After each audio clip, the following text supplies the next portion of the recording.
Bonjour, vous êtes à Tuscany. On rapetisse au niveau des hanches. C'est comme si vous aviez maigri. Entre ma mère et moi, c'est à peu près la différence qu'il y a. Et là, je veux rapetisser au niveau des hanches de 2 pouces pour un pantalon qui n'a pas de couture au niveau de la latérale. C'est une jambe, c'est une pièce. Vous voulez que l'ourlet reste de la même largeur, qui fait qu'on doit rapetisser juste ici. Première chose, le droit fil, on doit le mettre d'un bord à l'autre.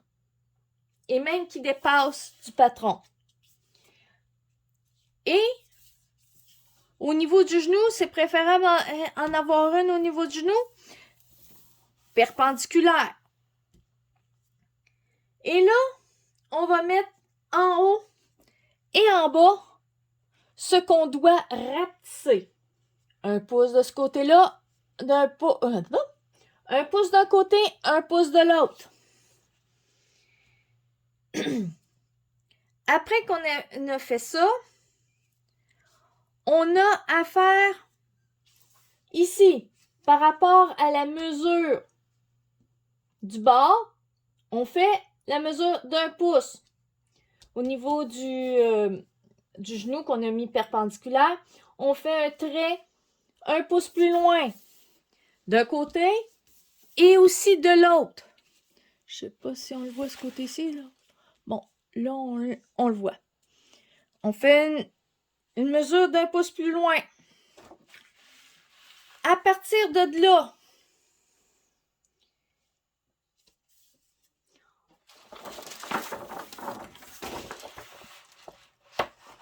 on avait tout tracé le patron. Là, on remet le double du patron, l'origine.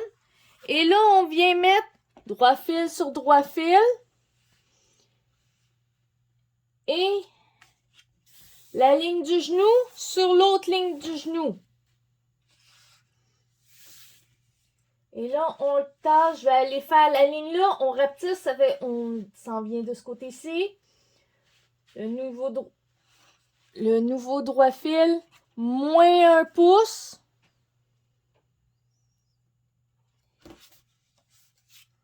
Et on met la ligne du genou. En réalité, c'est celle-là ici. C'est pas celle-là, c'est celle-là dans ce cas-ci parce que, bon, mon patron, moi, il était agrandi, ça fait que c'est un petit peu décalé. Voilà, comme ceci. Les lignes, oups, excusez-moi. Les lignes adonnent partout. On vient tracer la pointe de la fourche, la courbe et les crampes, bien important. Et on revient faire la petite pointe et on continue un petit peu jusque là. Et là, on fait la même chose de l'autre côté. Mais là, moins.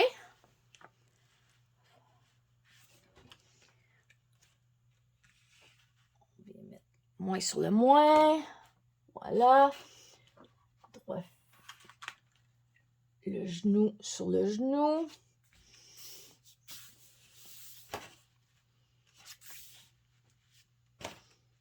En place. OK.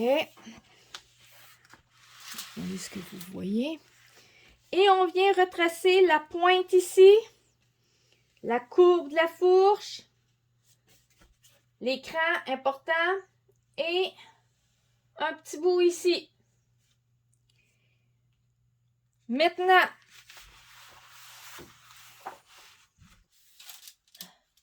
la nouvelle ligne ici. Ici, c'est la ligne de moyenne. Ici, c'est l'autre nouvelle ligne. Oui, on va. Et là, on va faire une moyenne entre les deux. À partir du même, en prenant le patron, en mettant à peu près la moitié de ce que vous avez agrandi.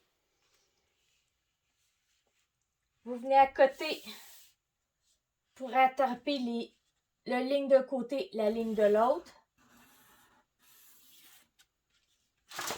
Et voilà.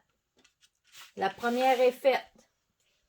Qui part de là, qui s'en vient ici, jusque là. Ici, on vient faire la même chose.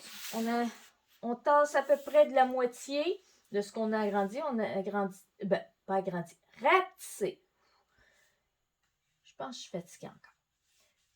Ça, c'est ce qu'on a rapetissé. Je le mets à peu près à moitié. Je viens à côté à ma ligne ici. Et je bascule pour attraper l'autre ligne. L'autre bout de ligne. Et je viens faire ma ligne ici. Et là, on a la ligne complète de la nouvelle bande de taille. Pour le bas, on accote le bas à peu près à moitié. Donc, normalement, ça devrait être la même longueur, là. C'est juste que je suis partie de mon patron qui a un pouce plus grand. Je mets moitié-moitié. Que le genou arrive au niveau du genou. Et là, je viens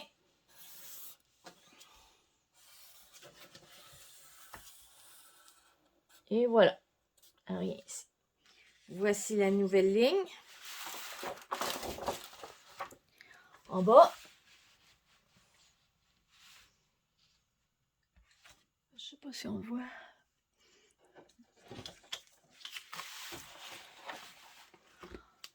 On vient attraper la ligne d'en bas avec la ligne d'en haut. En gardant le genou à la même hauteur.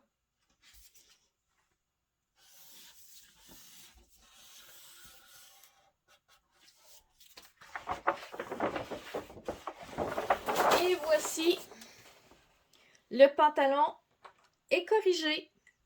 Il s'agit juste de faire la bonne bande de taille. Je vous arrange ça un peu plus tard. Bon, j'ai tout retaillé le patron. J'ai rajouté ma marge de couture qui était de 5/8 de pouce ou 1,5 cm. J'ai mis mes marges de couture de chaque côté aussi, enlevées. Et là, j'ai pris ma mesure de ce point-là et j'ai fait un cran à un endroit. Là, j'ai décidé qu'il était ici. Et j'ai pris la mesure jusqu'au cran en faisant très attention à suivre le contour. Ça m'a donné 33,1 cm. De l'autre côté, j'ai fait la même chose. En faisant attention de ne pas prendre la marge de couture. Puis, ça m'a 17,2.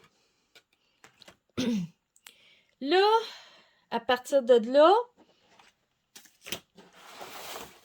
j'ai fait ma bande de taille. Je suis partie du patron Beurre de Kid pour la bande de taille, celle que mon fils vient juste de finir un pantalon encore, ce modèle.